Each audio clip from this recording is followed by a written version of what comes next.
હવે વનસ્પતિમાં આપણે જોઈ લીધું, બરાબર છે, કે પોષણ મેળવવાની પદ્ધતિ દરેક સજીવની અલગ અલગ છે. તો હવે સજીવો તેનું પોષણ કેવી રીતે મેળવે છે તો પ્રાણીઓમાં જોઈએ. તો કે પ્રાણીઓમાં ખોરાક અને તેનો મેળવવાનો માર્ગ કેવો છે, જુદો જુદો છે. બરાબર. તો કે પ્રાણીઓ પોતાનો ખોરાક બનાવી શકતા નથી. તે ખોરાક વનસ્પતિ કે પ્રાણીમાંથી મેળવે છે. આપણને ખબર છે કે પ્રાણીમાં આપણે પણ આવી જઈએ છીએ, મનુષ્ય પણ. બરાબર છે. તો દરેક પ્રાણીઓ છે પૃથ્વી પરના, એ પોતાના ખોરાક મેળવવાનો માર્ગ દરેકનો જુદો જુદો છે. પણ પ્રાણીઓ પોતાનો ખોરાક બનાવી શકતા નથી. બરાબર. ખોરાક વનસ્પતિ કે પ્રાણીમાંથી શું કરે છે, મેળવે છે. તો ખોરાક મેળવવાની પદ્ધતિના આધારે પ્રાણીના જુદા જુદા પ્રકાર છે. સૌથી પહેલો પ્રકાર છે તૃણાહારી પ્રાણીઓ. તૃણાહારી, તૃણા એટલે થાય છે ઘાસ. બરાબર છે, જેનો સાદો અર્થ થાય છે ઘાસ. કે જે પ્રાણીઓ ફક્ત વનસ્પતિ ખાય છે તેને કયા પ્રાણીઓ કહેવામાં આવે છે, તૃણાહારી પ્રાણી. બરાબર. દાખલા તરીકે બકરી અને ગાય. આપણને ખ્યાલ છે કે બકરી અને ગાય પોતાનો ખોરાક તરીકે શેનો ઉપયોગ કરે છે, ઘાસનો, એટલે કે વનસ્પતિનો. ઘાસનો ઉપયોગ, અથવા તો તમે શું કહી શકો, વનસ્પતિનો ઉપયોગ. તો આ પ્રાણીઓ છે એને કેવા પ્રાણીઓ કહેવામાં આવે છે, તૃણાહારી પ્રાણીઓ. કે અહીંયા આપણે જોઈએ છીએ કે બકરી છે, ગાય છે, તો આ બધા જ પ્રાણીઓ, જે પ્રાણીઓ વનસ્પતિનો ખોરાક તરીકે ઉપયોગ કરે છે, એટલે કે વનસ્પતિ અથવા તો ઘાસ, પાંદડા, આ શબ્દ યાદ રાખો. બરાબર છે. તો એવા પ્રાણીઓને કેવા પ્રાણી કહેવામાં આવે છે, તૃણાહારી પ્રાણીઓ. બરાબર છે.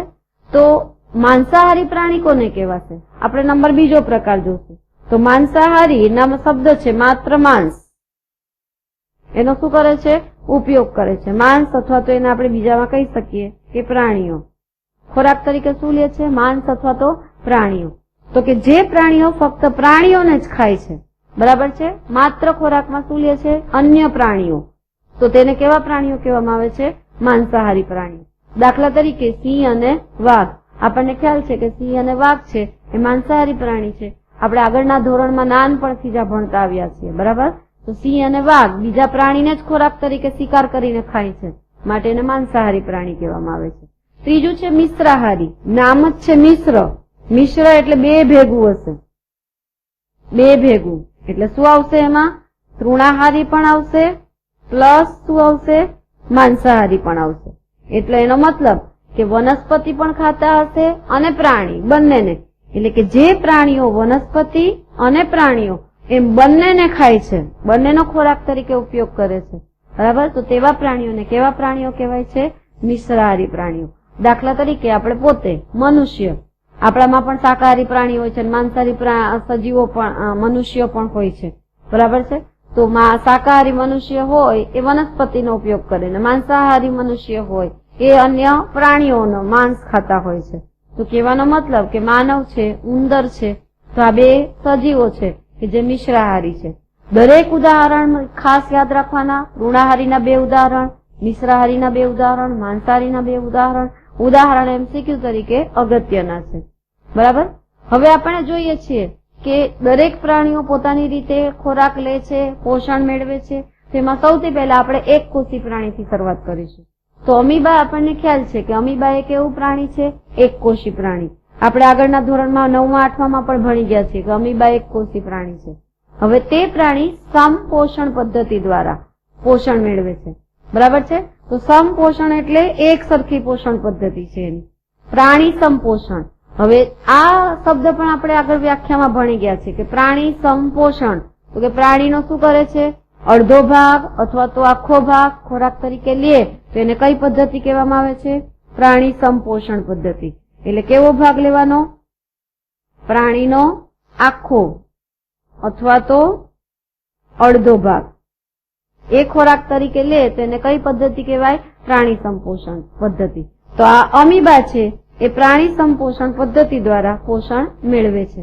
હવે અમીબા ખોરાક મેળવવાનું પદ્ધતિને કોષીય ધન ભક્ષણ, અગત્યમાં અગત્યનો આ શું છે, તમારો એમસીક્યુ છે કે અમીબા છે એ કઈ ખોરાક પદ્ધતિ દ્વારા, તો કે એના કોષો છે એ આખા કોષ, આખા અન્ય નાના સૂક્ષ્મ જીવને જ ખાઈ જાય છે અને ઘન સ્વરૂપે જ હોય છે. બરાબર છે. લિક્વિડ સ્વરૂપે નથી હોતું. એટલા માટે એને કેવું ભક્ષણ કહેવામાં આવે છે, ઘન ભક્ષણ કહેવાય છે. કોષીય ઘન ભક્ષણ. એટલે ફરીથી અગત્યનો એમસીક્યુ છે કે અમીબા ખોરાક મેળવવાની પદ્ધતિને અમીબાની તો કોષીય ઘન ભક્ષણ કહે છે. બરાબર. હવે એ જે છે પોષણ તબક્કા, તો કે અમીબા જે પોષણ મેળવે છે એ 5 તબક્કામાં વહેંચાયેલી છે. બરાબર છે. તો અમીબા સૌ પ્રથમ શું કરે છે તો કે ખોરાક ગ્રહણ, પાચન, શોષણ, પરિપાચન અને મળોત્સર્જન. સૌથી પહેલા તો અમીબા ખોરાકને ગ્રહણ કરે, પછી એનું પાચન કરે, પછી કોષોમાં એનું શોષણ થાય, પછી શોષાયેલા પદાર્થો ફરીથી પુનઃ શોષાય એટલે પરિપાચન થાય અને નકામો કચરો શરીરમાંથી બહાર નીકળે જેને મળોત્સર્જન કહીએ છીએ. એટલે સૌ પ્રથમ અમીબા શું કરે છે તો કે ખોરાકને ગ્રહણ કરવા માટે આંગળી જેવા ખોટા પગ હંગામી ધોરણે તેની ફરતે શું કરે છે નિર્માણ કરે છે. એટલે આપણે અહીંયા આકૃતિમાં જોઈએ છીએ કે આ અમીબા છે, આ એક કોષી છે, વચ્ચે મધ્યમાં એનું કોષ કેન્દ્ર છે અને બહાર લાલ કલરનું જે ટપકું દેખાય છે આ ખોરાકનું શું છે કણ છે. હવે ખોરાકનું કણ એની નજીકમાં જયારે આવે છે ત્યારે અમીબા શું કરે છે તો કે પોતાના શરીરમાં આપણને ખબર છે અમીબા અનિશ્ચિત કદ ધરાવે છે, ગમે ત્યારે પોતાનો આકાર બદલે છે. એટલે આ રીતે અમીબા પણ હોઈ શકે અને આ રીતે પણ અમીબા હોઈ શકે. તો અમીબાનો આકાર કોઈ નિશ્ચિત નથી. મધ્યમાં શું છે કોષ કેન્દ્ર છે પણ એનો પોતાનો આકાર નિશ્ચિત હોતો નથી. એટલે જેવો ખોરાકનો કણ એની નજીક આવે છે એટલે તરત જ ખોરાકને ગ્રહણ કરવા માટે એ શું કરે છે આંગળી જેવા ખોટા પગ, એટલે આ બંને તમને દેખાય છે એ એના કેવા પગ છે ખોટા પગ, હંગામી ધોરણે, હંગામી એટલે ટૂંક સમય માટે. બરાબર છે. ટૂંક સમયમાં હોય એના માટે કયો શબ્દ વપરાય છે હંગામી ધોરણે.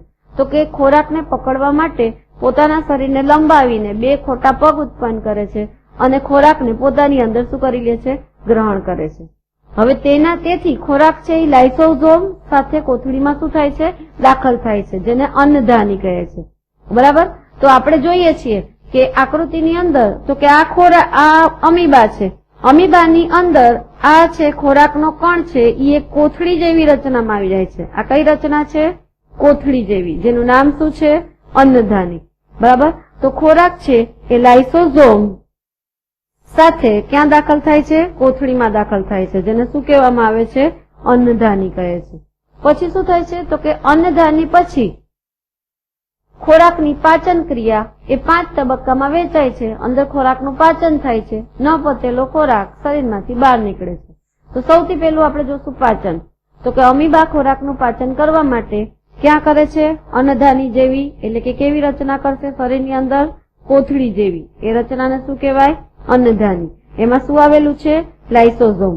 એ શું છે એક પાચક ઉત્સેચક છે, એના દ્વારા એને મેળવેલા ખોરાકનું શું કરે છે પાચન કરે છે. પછી શું થશે બીજા તબક્કામાં શોષણ. તો કે અન્નધાનીમાં ખોરાકનું પાચન થાય છે, ખોરાક પ્રસરણ પામે છે અને સીધો ક્યાં ભળી જાય છે કોષરસમાં. એટલે દાખલા તરીકે આ અમીબા છે, આની અંદર આ કોથળી છે કે જે આ અન્નધાની છે. શું છે આ અન્નધાની. અહીં જયારે ખોરાકનું શું થાય છે પાચન થાય છે એટલે આ બધો જે કોષરસ છે એ કોષરસની અંદર ખોરાકનું શું થઈ જાય છે પ્રસરણ થાય છે અને કોષરસમાં જ ખોરાક શું થઈ જાય છે શોષાય છે. એટલે અહીં ખોરાક શું થાય છે શોષાય છે. શું છે આ તો કે કોષરસ. હવે પાચન થયેલો થોડો ભાગ શ્વસન દ્વારા શું મળે છે શક્તિ. આપણને ખબર છે કે આપણે ખોરાક શા માટે લઈએ છીએ તો કે ખોરાકનું પાચન થાય અને એમાંથી આપણને શ્વસન દ્વારા શું મળે છે શક્તિ મળે છે. તો અહીં પણ અમીબા છે એ જેટલો પાચિત ખોરાક હશે એમાંથી શ્વસન દ્વારા પોતે શું મેળવી લેશે શક્તિ મેળવવામાં એનો ખોરાક વપરાઈ જાય છે. હવે બાકી રહેલો ભાગ છે એ અમીબાની શેમાં વપરાય છે વૃદ્ધિ માટે. એટલે અમીબા પોતે વૃદ્ધિ પામે છે કારણ કે એક સજીવ છે, એક કોષીય છે. એટલે પરિપાચનમાં તમારે 2 મુદ્દા યાદ રાખવાના કે પાચિત ખોરાકનો થોડો ભાગ છે એ શ્વસન દ્વારા શક્તિ મેળવવામાં વપરાય છે અને બાકીનો ભાગ છે એ શેના માટે વપરાય છે પોતાની વૃદ્ધિ માટે વપરાય છે. હવે ન પચેલો ખોરાક ક્યાં જશે તો કે એને શરીરમાંથી બહાર કાઢવો જ પડે છે. તો મળોત્સર્જન એટલે કે અન્નધાનીમાં રહેલા અપાચિત ખોરાક છે એ શરીરમાંથી કોષરસ સ્તર તૂટવાથી ક્રિયા દ્વારા શું થઈ જાય છે બહાર. એટલે આ એકાદ કોષરસ સ્તર છે એ શું થાય છે તૂટે છે અને તૂટે એટલે કઈ ક્રિયા થાય મળોત્સર્જન. શું થાય છે અહીં અપાચિત ખોરાક શું થાય છે મળોત્સર્જન એટલે બહાર નીકળે છે. આમ અમીબાની પાચન ક્રિયા. હવે પેરામીશિયમ એ પણ પોતે પોષણ ક્રિયા કરે છે પોતાની જાતે. કઈ રીતે કરે છે તો આપણને ખબર છે કે પેરામિશિયમ છે એની ફરતે આવા નાના નાના પક્ષમાં આવેલા છે, એના શરીરની ફરતે. તો હવે આ નાના નાના જે પક્ષમાં છે, પેરામિશિયમનો આકાર તમે ભણી ગયા છો આગળ, સ્લીપર જેવો. એટલે યાદ રાખવાનું કે સ્લીપર જેવો એ લંબગોળ આકાર ધરાવે છે. હવે આ પેરામિશિયમ છે એની ફરતે આ નાના તંતુ જેવા ભાગ આવેલા છે. તો આ પાતળા વાળ જેવા શું કહેવાય? એને પક્ષમો કહેવાય છે. તો આ પક્ષમો પ્રસારવાથી પાણીમાં રહેલા ખોરાકના કણો પેરામિશિયમ પોતાના મોંમાં શું કરે છે? દાખલ કરી દે છે. એટલે આ પક્ષમાં છે એને હલનચલન કરીને હલાવે છે. બરાબર છે? હલનચલન કરીને એ શું કરે છે? ખોરાક પ્રસરણ પણ પામાવે છે. પ્રસરણ પામીને એ મોંમાં શું કરી દે છે? ખોરાકને દાખલ કરે છે. એને અંતઃગ્રહણ કહેવાય. અંત એટલે અંદરની તરફ. એટલે પક્ષમ દ્વારા ખોરાક શરીરમાં ક્યાં દાખલ થાય છે? અંદર દાખલ થાય માટે એને શું કહેવામાં આવે છે? અંતઃગ્રહણ કહેવામાં આવે છે. અને પછીના તબક્કા કેવા છે? તો કે અમીબા જેવા. અમીબા જેવા તબક્કા એટલે આપણે ભણી ગયા. સૌથી પહેલા પાચન, પછી શોષણ, પછી પરિપાચન અને છેલ્લે મળોત્સર્જન. તો પોષણ પછી પરિપાચન આવશે અને છેલ્લે મળોત્સર્જન એટલે ન પચેલો ખોરાક આ પણ કોષ સ્તર તૂટે છે અને એમાંથી શું નીકળે છે? બહાર નીકળી જાય છે.